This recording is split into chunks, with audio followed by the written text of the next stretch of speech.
Hello friends, welcome to the world of mathematics with વિશાલ ક્યાડા. લોકડાઉનના કપરા કાળની અંદર આપણે આપણી તબિયત સાચવવાની છે અને સાથે સાથે આપણે આપણા ભણતરની શરૂઆત પણ કરવાની છે. અત્યાર સુધીનો જે કાળ હતો એ આપણા માટે ખૂબ જ અઘરો કાળ પણ હતો અને હજુ પણ આગળના સમયની અંદર શું થવાનું છે એ આપણે જાણતા નથી. છતાં પણ આજે આપણે ભણવાની શરૂઆત કરીએ. હવે ભણવાની શરૂઆત કરવાની વાત આવે ત્યારે આપણા મનની અંદર એક પ્રશ્ન આવે કે હજુ તો વેકેશન છે, હજુ ભણવાની શું જરૂરિયાત છે? પણ અત્યારથી જો આપણે ભણવાની શરૂઆત કરીશું તો ધીમે ધીમે જેવું લોકડાઉન હટશે ત્યાં સુધીમાં આપણે થોડા ઘણા આપણા ભણતર તરફ પાછા વળી ચૂક્યા હોઈશું. તો આજે આપણે ભણવાની શરૂઆત કરીએ. ચેપ્ટર નંબર 2, ધોરણ 9, ચેપ્ટર નંબર 2, એનું નામ છે બહુપદીઓ. ઓકે, હવે આ ચેપ્ટર વિશે આપણે ભણવાની શરૂઆત બહુ પહેલાંથી કરી દીધી છે. ધોરણ 7માં આપણે ભણ્યા, ધોરણ 8માં આપણે ભણ્યા, એક ચલ બહુપદીઓ વિશે ભણ્યા. હવે આ બધું જે છે એ જ્યારે આપણે ધોરણ 8 સુધી ભણ્યા ત્યાં સુધીમાં એનું એક બેઝિક લેવલ આપણે ભણ્યા છીએ. એનાથી એક સ્ટેપ આગળ વધવાનું છે. હવે એ એક સ્ટેપ આગળ વધવાનું છે તો એની અંદર આપણે સૌથી પહેલી શરૂઆત કરીએ એની અમુક એક પદ સમજવાની, અમુક એક વ્યાખ્યાઓ સમજવાની.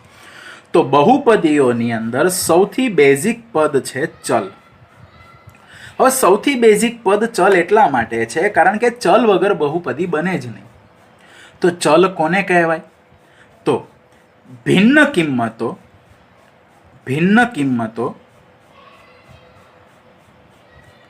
ધારણ કરી શકે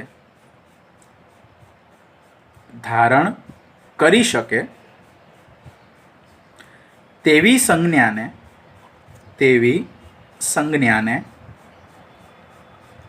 ચલ કહે છે. હવે ભિન્ન કિંમતો ધારણ કરી શકે તેવી સંજ્ઞાને ચલ કહે છે. તો તમે ધોરણ 8ની અંદર અમુક એક દાખલાઓ ગણ્યા હતા જેની અંદર તમે એક્સની કિંમતો મેળવતા હતા. હવે એક્સની કિંમતોમાં ક્યારેક એક્સની કિંમત 2 મળતી હતી તો ક્યારેક એક્સની કિંમત 100 પણ મળતી હતી, ક્યારેક એક્સની કિંમત 5 મળતી હતી તો ક્યારેક એક્સની કિંમત 15 પણ મળતી હતી. તો એનો મતલબ એક્સ જે છે એ એક્સ જુદી જુદી કિંમત ધારણ કરી શકે છે. તો જે જુદી જુદી કિંમત મતલબ એની કિંમત ફિક્સ નથી. તો જે ભિન્ન કિંમત ધારણ કરી શકે તેવી સંજ્ઞાને ચલ કહે છે. હવે આ જે ચલ છે એ ચલને A, B, C up to X, Y, Z. In short કે આપણી ABCD માની જે સ્મોલ ABCD છે એ સ્મોલ ABCD ને આપણે ચલ તરીકે દર્શાવીએ છીએ. તો ચલને ABC અપ ટુ XYZ સંકેતથી વગેરે સંકેતથી દર્શાવી શકીએ છીએ અથવા તો વગેરે સંકેતથી દર્શાવાય છે. ઓકે, હવે માત્ર ચલથી ચાલે નહીં. તો માત્ર ચલથી નથી ચાલતું તો એના માટે એક બીજું પદ છે જેને કહેવાય છે અચળ. તો અચળ એટલે શું? તો અચળની વ્યાખ્યા આપણે એવું કહીએ કે જેની કિંમત બદલાતી નથી, જેની કિંમત બદલાતી નથી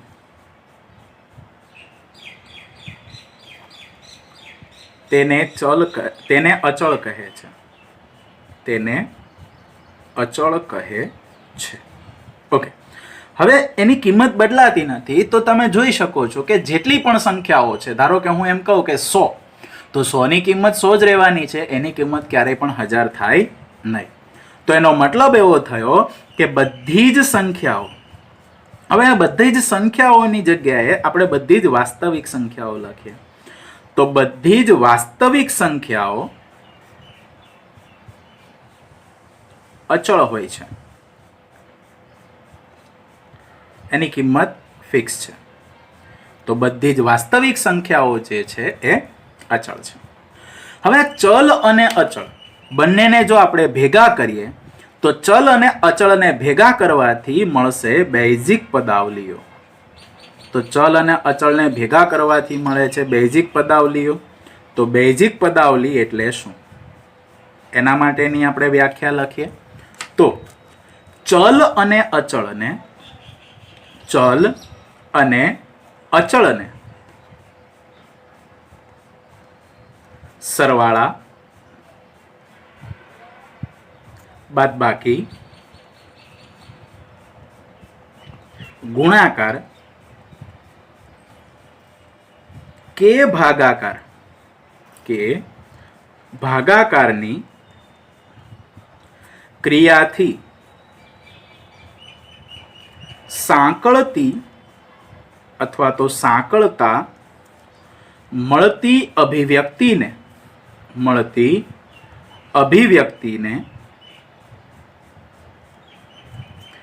બેઝિક પદાવલી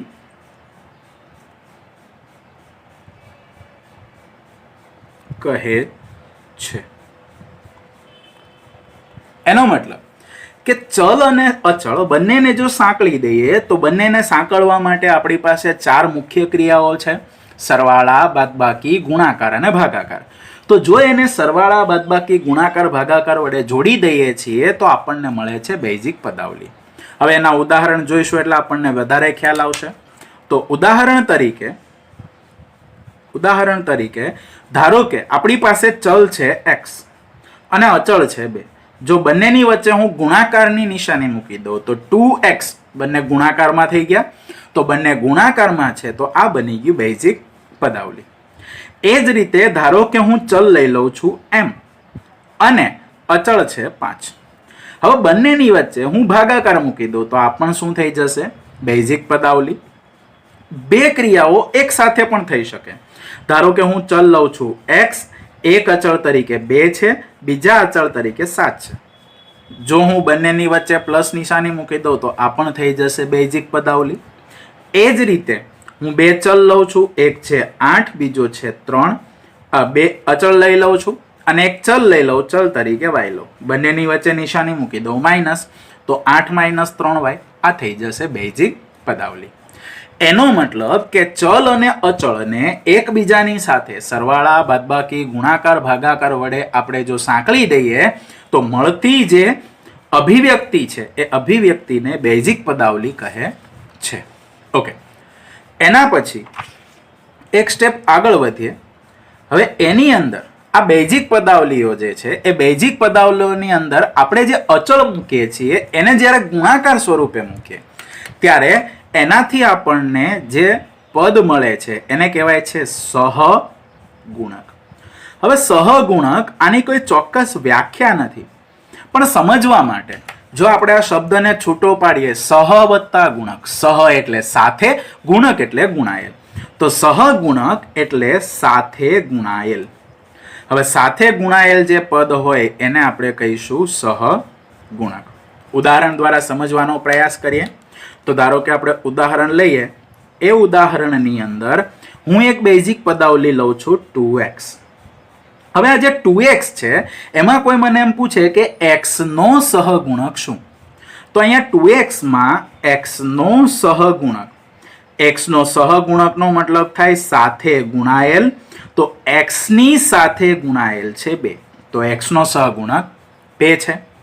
હવે એ જ રીતે મને કોઈ બીજી એક પદાવલી આપી દે છે. એ પદાવલીની અંદર બેઘાતવાળું પદ પણ છે. તો એ પદ આપણને આપેલું છે 5x નો સ્ક્વેર માઇનસ 2x વત્તા 3. ઓકે, હવે આ જે પદાવલી છે એ પદાવલીની અંદર 2 પદો છે. એક છે x સ્ક્વેર વાળું પદ, બીજું છે x વાળું પદ અને ત્રીજું પદ છે 3. તો અહીંયા કોઈ મને એમ પૂછે કે x સ્ક્વેર નો સહગુણક શું? તો x સ્ક્વેર નો સહગુણક, હવે x સ્ક્વેર નો સહગુણક એનો મતલબ x સ્ક્વેર ની સાથે ગુણાયેલ. તો x સ્ક્વેર ની સાથે ગુણાયેલ 5 છે, તો x સ્ક્વેર નો સહગુણક 5 છે.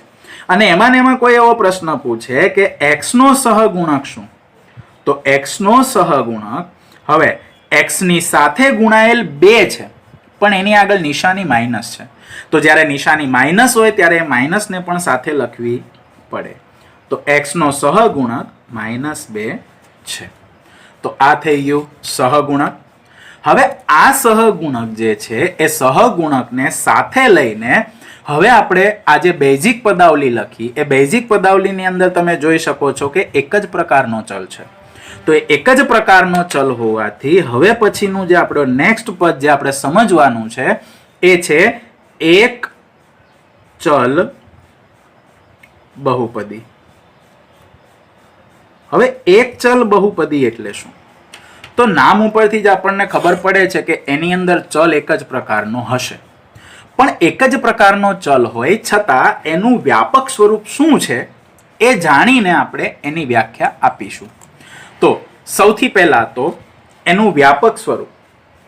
તો વ્યાપક સ્વરૂપ જે છે એ વ્યાપક સ્વરૂપ આપણે લખીએ તો એ n x raise to n plus હવે n માંથી એકનો ઘટાડો કરો તો a n minus 1 x raise to n minus 1. એમાંથી હજી એકનો ઘટાડો કરો તો a n minus 2 x raise to n minus 2 plus up to plus. આમ ઘટાડો કરતા કરતા છેલ્લા પદની અંદર n માઇનસ n એટલે 0 થશે અને x ની 0 ઘાત થાય ને કોઈ પણની 0 ઘાત એટલે જવાબ 1 મળે. તો ખાલી એ 0 વધશે. જ્યાં પ્રથમ પદ જે છે એનો સહગુણક ક્યારેય પણ શૂન્ય થઈ શકે નહીં, એટલે કે n નું મૂલ્ય ક્યારેય શૂન્ય થાય નહીં. તથા આપણી પાસે જે આ a0 થી લઈને an સુધીના પદો છે એ અચળ છે કારણ કે એ સંખ્યાઓ હશે. તથા a0 a1 a2 up to an અચળ હોય ત્યારે આ સ્વરૂપે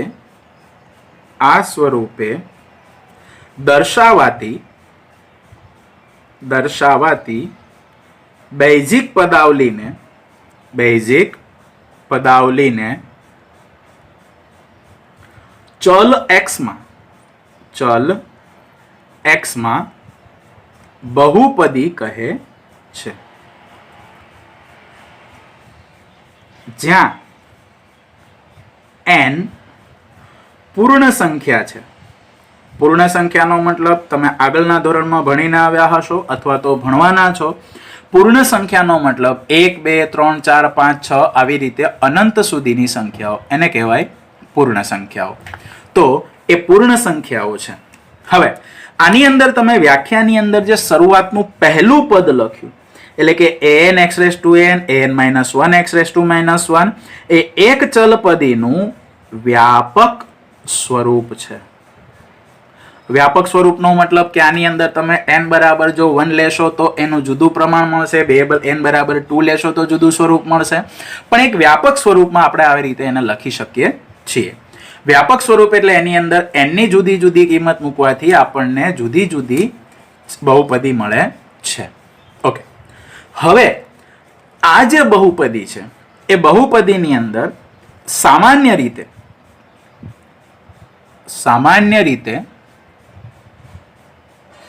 ચલ x માં બહુપદીને p of x, q of x જેવા સંકેતોથી દર્શાવાય છે. ઓકે મિત્રો, અહીંયા એક નાનું એવું એક સ્વરૂપ કહું તમને. તો p of x A x માં બહુપદી છે, પણ ધારો કે હું ચલ તરીકે y લઈશ તો એ બહુપદી બનશે p of y. જો એ બહુપદીની અંદર ચલ m હોય તો એ બનશે p of m. પણ જનરલી આપણે x વાળી બહુપદી જ ભણવાની છે એટલે આપણે વ્યાખ્યામાં x સ્વરૂપ જ લીધું છે. પણ જો બહુપદી y માં હોય તો એને p of y કહેવાય, બહુપદી z માં હોય તો p of z કહેવાય. એ ખાસ સમજવાનું છે. હવે અહીંયા આપણે an માઇનસ 1 an માઇનસ 2 આ બધું લીધું છે, પણ an into x raise to n ને એક પદ કહેવાય. આ બીજું પદ, આ ત્રીજું પદ, તો આ બધા જે છે એ બહુપદીના પદો છે. તો અહીંયા આપણે એવું કહીએ કે અહીં an x raise to n અલ્પવિરામ an minus 1 x raise to n minus 1 up to a0 એ બહુપદીના પદો છે. તો આ બધા જે છે એ બહુપદીના જુદા જુદા પદો છે. તથા હમણાં આપણે સહગુણકની વ્યાખ્યા જોઈ તો સહગુણક એટલે સાથે ગુણાયેલ. તો an એ સહગુણક છે, an-1 એ સહગુણક છે. તો અહીંયા આપણે એવું કહીએ કે an-1 an-2 up to a0 એ અનુક્રમે x raise to n x raise to n-1 up to, હવે x રેસ ટુ 0 છેલ્લું પદ છે પણ x રેસ ટુ 0 એટલે 1 થઈ જશે, એટલે 1 ના સહગુણકો છે.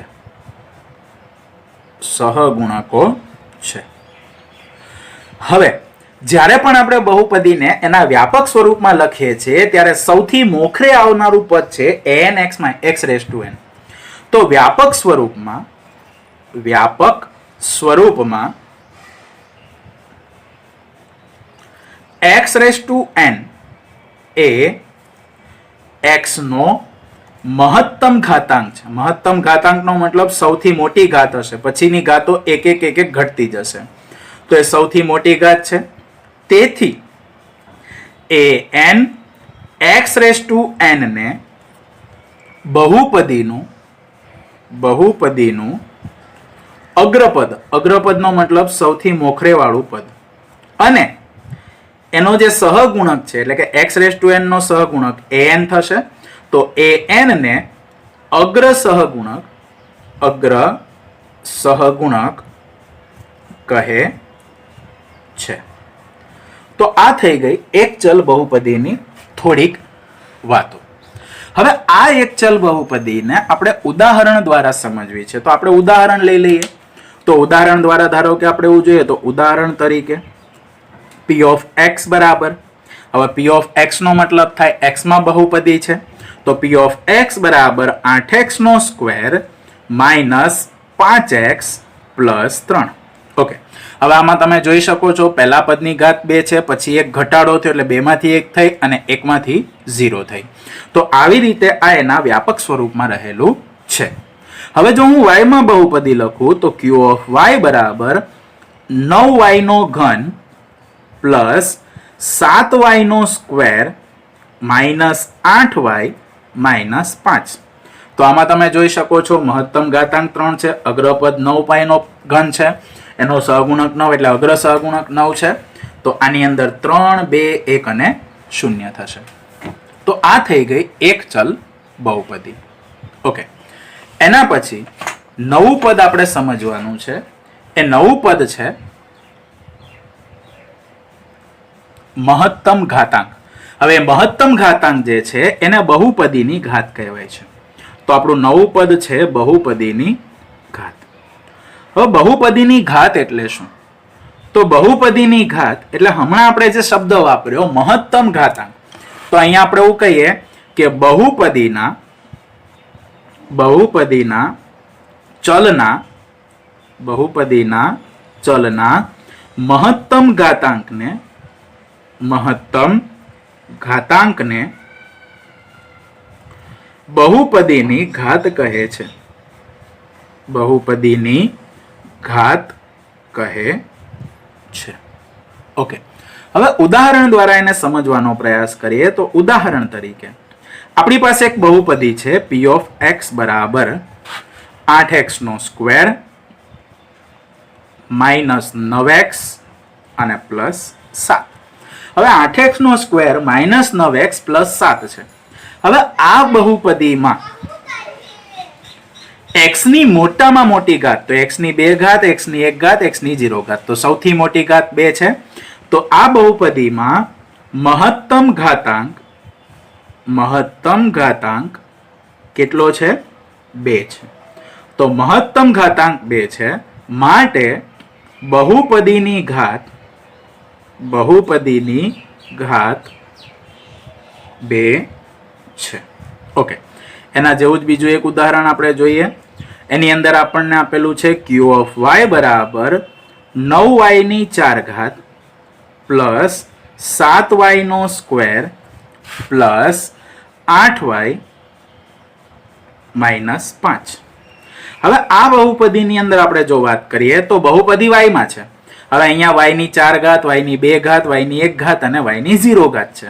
તો મહત્તમ ઘાત 4 છે, તો આમાં મહત્તમ ઘાતાંક 4 છે. અને જો આ બહુપદીમાં મહત્તમ ઘાતાંક 4 હોય તો એનો મતલબ એવો થાય કે બહુપદીની ઘાત જે છે એ 4 છે.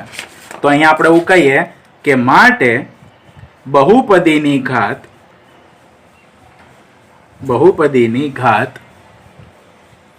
4 છે. ઓકે મિત્રો, એના પછી હજી એક પદ જે આપણે આગળના ધોરણમાં ભણીને આપણે નામ સાંભળેલું પણ છે, એ સાંભળીને આવ્યા છીએ. તો એવા નામો સાથેની બહુપદીના પ્રકાર આપણે જોઈએ. તો અહીંયા લખું કે બહુપદીના પદની સંખ્યાના આધારે બહુપદીના પ્રકાર.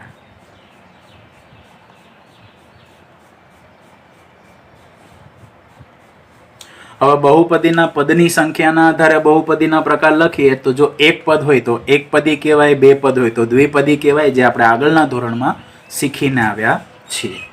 તો એના માટેની આપણે માહિતી લખીએ. તો એની અંદર સૌથી પહેલું આવે એકપદી. હવે સૌથી પહેલું એકપદી આવે તો એકપદીની વ્યાખ્યા આપણે લખવી છે. તો એના માટે આપણે એવું કહીએ કે જે બહુપદીમાં માત્ર એક જ પદ હોય તેને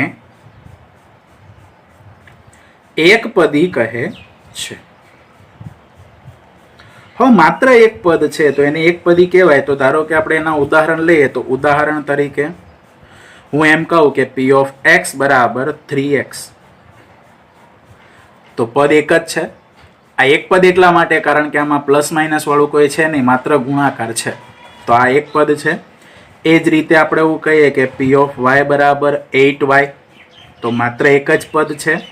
એ જ રીતે આપણે એવું કહીએ કે p of z બરાબર z/3. તો આ પણ એક જ પદ છે. અને એ જ રીતે આપણે એવું કહીએ કે p of t બરાબર 3. તો આ પણ એક જ પદ છે.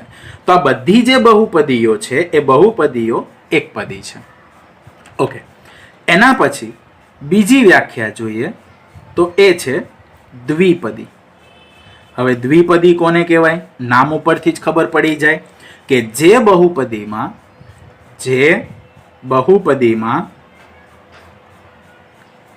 બે પદો હોય, તેને દ્વિપદી કહે છે. હવે જે બહુપદીમાં બે પદો હોય એને દ્વિપદી કહેવાય. તો એના ઉદાહરણ આપણે જોઈ લઈએ. તો ઉદાહરણ તરીકે p of x બરાબર 3x + 2. તો બે પદ છે, એમાં એક પદ છે 3x, બીજું પદ છે 2. એ જ રીતે બીજું ઉદાહરણ જોઈએ. p of y બરાબર 8y - 3/2. તો બે પદ છે, એક પદ છે 8y, બીજું પદ છે 3/2. તો જે બહુપદીમાં બે પદો હોય તેને દ્વિપદી કહે છે. એ જ રીતે ત્રીજી વ્યાખ્યા થશે ત્રિપદી. ઓકે, હવે ત્રિપદી કોને કહેવાય? તો નામ ઉપરથી જ ખબર પડી જાય, ત્રણ પદો છે. તો અહીંયા આપણે એવું કહીએ કે જે બહુપદીમાં ત્રણ પદો હોય તેને ત્રિપદી કહે છે. હવે એના ઉદાહરણ આપણે જોઈએ. તો ઉદાહરણ તરીકે p of x બરાબર 5x² + 3x - 2. તો આની અંદર એક ચલ જ છે, x છે, તો એને p of x કહીશું. એ જ રીતે બીજું ઉદાહરણ જોઈએ. p of z બરાબર 9z² - 8z + 4. તો 1, 2 અને 3 પદો છે, માઇનસ અને પ્લસથી એકબીજા સાથે સંકળાયેલા છે. તો આવી રીતે બહુપદીના પદની સંખ્યાના આધારે આપણે એને 3 ભાગમાં વહેંચ્યા છે. સેમ એ જ રીતે હમણાં આપણે જે વ્યાખ્યા જોઈ બહુપદીની ઘાત, તો બહુપદીની ઘાતના આધારે પણ બહુપદીના જુદા જુદા પ્રકારો છે. એને આપણે સમજવાનો પ્રયાસ કરીએ. તો બહુપદીની ઘાતના આધારે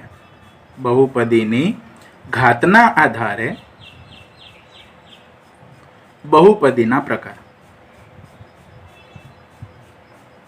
હવે બહુપદીની ઘાતના આધારે બહુપદીના પ્રકાર લખવા હોય તો શરૂઆત આપણે 0 ઘાતથી કરવી પડે, અને જો કોઈ પણ બહુપદીની ઘાત 0 હોય તો એને આપણે અચળ બહુપદી કહીશું. તો આપણી પહેલી વ્યાખ્યા જે છે એ છે અચળ બહુપદી. હવે અચળ બહુપદી એટલે શું?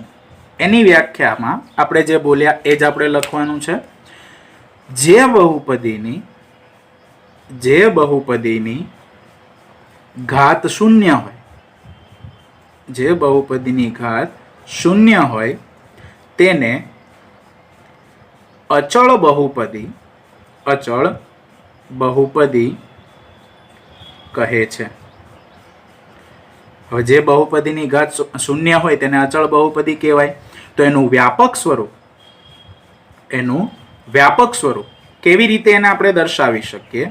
તો એનું વ્યાપક સ્વરૂપ છે p of x બરાબર k. હવે આ જે k છે એ k શૂન્યેતર સંખ્યા હોય તો અહીંયા આપણે એવું લખીએ કે જ્યાં k belongs to capital R minus 0. Capital R એટલે વાસ્તવિક સંખ્યાઓનો ગણ છે, અને વાસ્તવિક સંખ્યાઓના ગણમાંથી જો આપણે શૂન્યને બાદ કરીએ તો આપણને k મળે છે. એટલે કે અચળ પદ છે એ અચળ પદ 0 સિવાયનું હશે. ઉદાહરણ તરીકે જોઈએ તો ઉદાહરણ તરીકે આપણે વાત કરીએ કે p of x is equals to 7. તો p of x is equals to 7 જ્યાં 7 એ r માં આવે છે, 0 સિવાયનું પદ છે. p of z is equals to 5 વગેરે એના ઉદાહરણો છે. તો અહીંયા એક વસ્તુ આપણે નોટ કરવા જેવી છે, એ નોટ કરવાની વાત છે કે આની ઘાત જે છે એ ઘાત 0 હશે. તો અચળ બહુપદીની ઘાત 0 હોય છે. ઓકે, હવે એક વધારાનું પદ આપણે અંદર ઉમેરીએ જે કદાચ આપણી ચોપડીમાં આપણને આપેલું નથી, અથવા તો આપેલું છે તો એક નાની એવી લાઈનમાં આપેલું છે. એ છે શૂન્ય બહુપદી. હવે શૂન્ય બહુપદી કોને કહેવાય? તો જો અચળ બહુપદી 0 હોય, અચળ બહુપદી 0 નો મતલબ p of x બરાબર 0 હોય તો એને આપણે કહીશું શૂન્ય બહુપદી. તો અહીંયા આપણે એવું કહીએ કે અચળ બહુપદી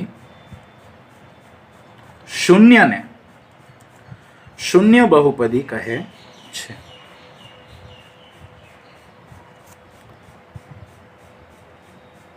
હવે એનું વ્યાપક સ્વરૂપ આપણે લખીએ તો એનું વ્યાપક સ્વરૂપ જે છે એ વ્યાપક સ્વરૂપ p of x is equals to 0.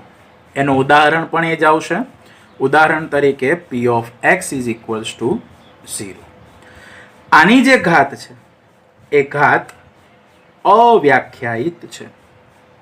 અવ્યાખ્યાયિતનો મતલબ કે એની ઘાત આપણે કહી શકતા નથી, એટલા માટે એની ઘાત જે છે એ અવ્યાખ્યાયિત છે. ઓકે, એના પછી ત્રીજો પ્રકાર. તો ત્રીજો પ્રકાર છે સુરેખ બહુપદી. હવે સુરેખ બહુપદી એટલે શું? હવે આ સુરેખ બહુપદીને બીજા નામે આપણે કહી શકીએ છીએ કે એક ઘાત બહુપદી, પણ નોર્મલી આપણે શબ્દ વાપરશું સુરેખ બહુપદી. આપણા સમજવા માટે આપણે એની અંદર એક બીજો શબ્દ વાપર્યો છે એક ઘાત બહુપદી. નામ ઉપરથી જ ખબર પડે કે એની ઘાત 1 છે. તો અહીંયા આપણે એવું કહીએ કે જે બહુપદીની ઘાત 1 હોય, જે બહુપદીની ઘાત 1 હોય તેને સુરેખ બહુપદી કહે છે. હવે આ સુરેખ બહુપદી જે છે એનું વ્યાપક સ્વરૂપ આપણે જોઈએ તો એનું વ્યાપક સ્વરૂપ, હવે એક ઘાત બહુપદી છે એનો મતલબ કે એની અંદર બહુપદીમાં x ની મહત્તમ એક ઘાત હશે. તો p of x is equals to ax plus B. અહીંયા એક્સની 1 ઘાત છે, અહીંયા એક્સની 0 ઘાત છે. જે એ અને બી બંને બિલોંગ્સ ટુ આર. હવે બંને બિલોંગ્સ ટુ આર છે. આર એટલે વાસ્તવિક સંખ્યાઓનો ગણ. વાસ્તવિક સંખ્યામાં ધન સંખ્યા આવે, ઋણ સંખ્યા આવે, સમય સંખ્યા આવે, અસમય સંખ્યા, ટૂંકમાં બધા જ પ્રકારની સંખ્યાઓ આમાં આવી જાય. એટલે એ અને બી જે છે એ આમાંથી કોઈ પણ પ્રકારની સંખ્યા હોઈ શકે. એને ઉદાહરણ દ્વારા આપણે સમજીએ તો ઉદાહરણ સ્વરૂપે p of x is equals to 5x minus 2. હવે 5x માઇનસ 2 આ જે છે એ સુરેખ બહુપદી છે કારણ કે x ની મહત્તમ ઘાત 1 છે. એ જ રીતે p of y is equals to y upon 2. અચ્છા, આ પણ સુરેખ બહુપદી છે. ભલે આની અંદર બીજું પદ નથી આપેલ છતાં પણ આ સુરેખ બહુપદી છે કારણ કે વાસ્તવિક સંખ્યાના ગણમાં આ 0 આવે અને 0 આવે તો અચળ પદ તરીકે શૂન્ય હોઈ શકે છે. પણ એ તરીકે ક્યારેય શૂન્ય ન હોઈ શકે. એટલે અહીંયા આપણે એક કન્ડિશન ઉમેરી શકીએ કે a not equals to 0 and a and b belongs to r. એનું મૂલ્ય ક્યારેય શૂન્ય નહીં હોય. હા, b નું મૂલ્ય શૂન્ય હોઈ શકે છે. બરાબર.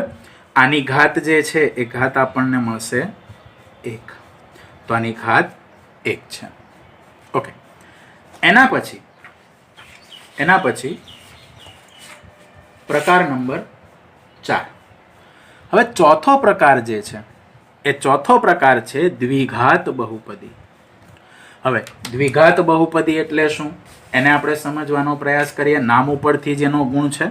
તો અહીંયા આપણે એવું કહીએ કે દ્વિઘાત બહુપદી. હવે દ્વિઘાત બહુપદી તો દ્વિ એટલે 2 અને ઘાત એટલે ઘાત. તો અહીંયા આપણે એવું કહીએ કે જે બહુપદીની ઘાત 2 હોય તેને દ્વિઘાત બહુપદી કહે છે. હવે જેની ઘાત 2 હોય એને દ્વિઘાત બહુપદી કહેવાય. તો એનું વ્યાપક સ્વરૂપ આપણે લખીએ તો વ્યાપક સ્વરૂપ p of x is equals to મહત્તમ ઘાત 2 હોવાની તો ax² plus bx plus c. તો બહુપદીની ઘાત એટલે બહુપદીની મહત્તમ ઘાત 2 છે. તો ax² plus bx plus c જ્યાં a નોટ ઇક્વલ્સ ટુ 0. પહેલું પદ ક્યારેય શૂન્ય ન થવું જોઈએ. જો આ શૂન્ય થઈ જાય તો bx પ્લસ c વધે છે અને bx પ્લસ c એ સુરેખ બહુપદી જેવું સ્વરૂપ ધરાવે છે અને a b belongs to r થવું જોઈએ. ઉદાહરણ સમજીએ. ઉદાહરણ જોઈએ તો ઉદાહરણ સ્વરૂપે આપણે કહીએ કે p of x is equals to 3x² minus 4x plus 2. બહુપદીની મહત્તમ ઘાત 2 છે એટલે બહુપદીની ઘાત 2 છે. એ જ રીતે q of x is equals to તો q of x is equals to આપણે લખીએ કે 9x² માઇનસ 8x. અચ્છા, આમાં અચળ પદ નથી તો આપણને કોઈ વાંધો નથી, પણ બહુપદીમાં મેક્સિમમ ઘાત 2 છે એટલે આ દ્વિઘાત બહુપદી કહેવાશે. એ જ રીતે ધારો કે હું એમ કહું કે g of y is equals to 8y². હવે માત્ર સ્ક્વેર વાળું પદ આપ્યું હોય તો પણ આ બહુપદીને આપણે દ્વિઘાત બહુપદી કહીશું. એની અંદર x વાળું પદ ન હોય, અચળ પદ ન હોય તો ચાલે, પણ x² વાળું પદ હોય એટલે એને દ્વિઘાત બહુપદી કહેવાશે. આ જે બહુપદી છે બહુપદીની ઘાત આપણને મળશે 2. ઓકે. એ જ રીતે પાંચમો પ્રકાર છે ત્રિઘાત બહુપદી. હવે નામ ઉપરથી જ ખબર પડે ત્રિઘાત એટલે બહુપદીની ઘાત જે છે એ 3 હશે. ત્રિ એટલે 3 અને ઘાત એટલે ઘાત. તો અહીંયા આપણે એવું કહીએ કે જે બહુપદીની ઘાત 3 હોય તેને ત્રિઘાત બહુપદી કહે છે. હવે જે બહુપદીની ઘાત 3 હોય એને ત્રિઘાત બહુપદી કહેવાય. તો વ્યાપક સ્વરૂપમાં આપણે જોઈએ તો વ્યાપક સ્વરૂપની અંદર x ની મેક્સિમમ ઘાત 3 હશે. તો p ઓફ x બરાબર ax³ plus bx² plus cx plus d. જ્યાં એનું મૂલ્ય ક્યારેય પણ શૂન્ય નહીં હોય. જો એનું મૂલ્ય શૂન્ય થઈ જાય તો bx² + cx + d મળે, જે દ્વિઘાત બહુપદીનું વ્યાપક સ્વરૂપ છે.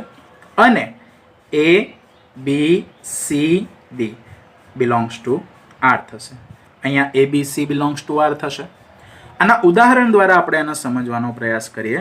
તો ઉદાહરણ તરીકે p of x = 2x³ - 5x² + x - 3.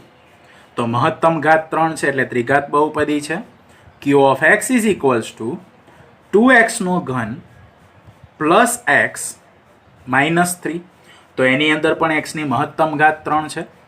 અને એ જ રીતે જો હું લખું કે r of x = 7x³ + 6. તો આની અંદર પણ x ની મેક્સિમમ ઘાત 3 છે, એટલા માટે એને આપણે ત્રિઘાત બહુપદી કહીશું. તો આવી રીતે આપણે બહુપદીઓના જુદા જુદા પ્રકારો વિશે ભણ્યા કે એ પ્રકારોથી આપણે બહુપદીને જાણી શકીએ છીએ. આશા રાખું છું કે તમને આ લેક્ચરની અંદર જે ભણાવ્યું એ ખૂબ જ સરળતાથી સમજાઈ ગયું હશે.